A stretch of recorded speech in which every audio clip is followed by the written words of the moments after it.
Yeah, we are at that point in the year for our Super 10 where it's actually an off week. Yeah, this was the hurricane week of football, but we don't have a lot of hurricane makeup games. So we are back into the break week before the high school football playoffs. The brackets come out on Thursday afternoon, so make sure to join us on Thursday for a full look at the playoff brackets. Let's dive into a Super 10 with a lot of changes this week. Columbia, big loss last week to Bowles. They dropped to number 10 for our final rankings of the regular season. They're headed to the playoffs, though, so still a good season for them. And Ed White, got to give some shout out to Lawrence Johnson and company. They have had a spectacular season. They beat Baldwin last week in overtime. Great finish to the regular season, but their total points scored for the year, 537. That's an area record, and that is the highest in state history, passing Apopka's 529 set in 2013. So great one for Lawrence Johnson and the Commanders. They're heading to the postseason as well.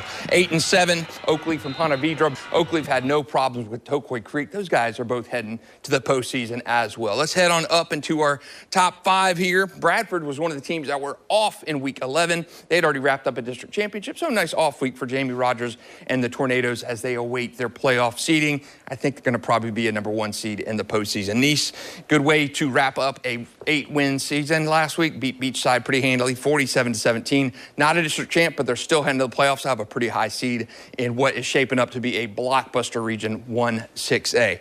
All right, now I know I'll get some static for this, but I did have a few changes here.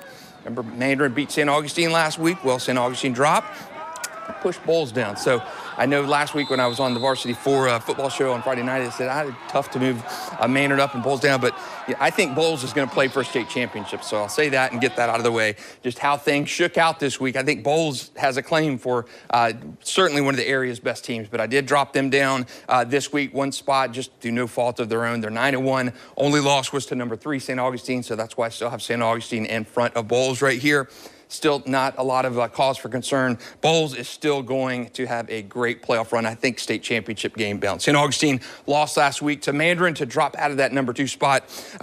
It's kind of how it looks in our coaches' rankings as well. We released those on Monday night. Bowles 4, St. Augustine 3. And yeah, I do have Mandarin moving on up. Big win over St. Augustine last Thursday night. They're a district champ after that win over Oakleaf. Mandarin headed to the postseason, so they move up to number 2. And then Raines, of course, an unbelievable regular season. Back-to-back unbeaten seasons for the Vikings and head coach Donovan Maslin. And they are headed to the playoffs. They'll be a number 1 seed.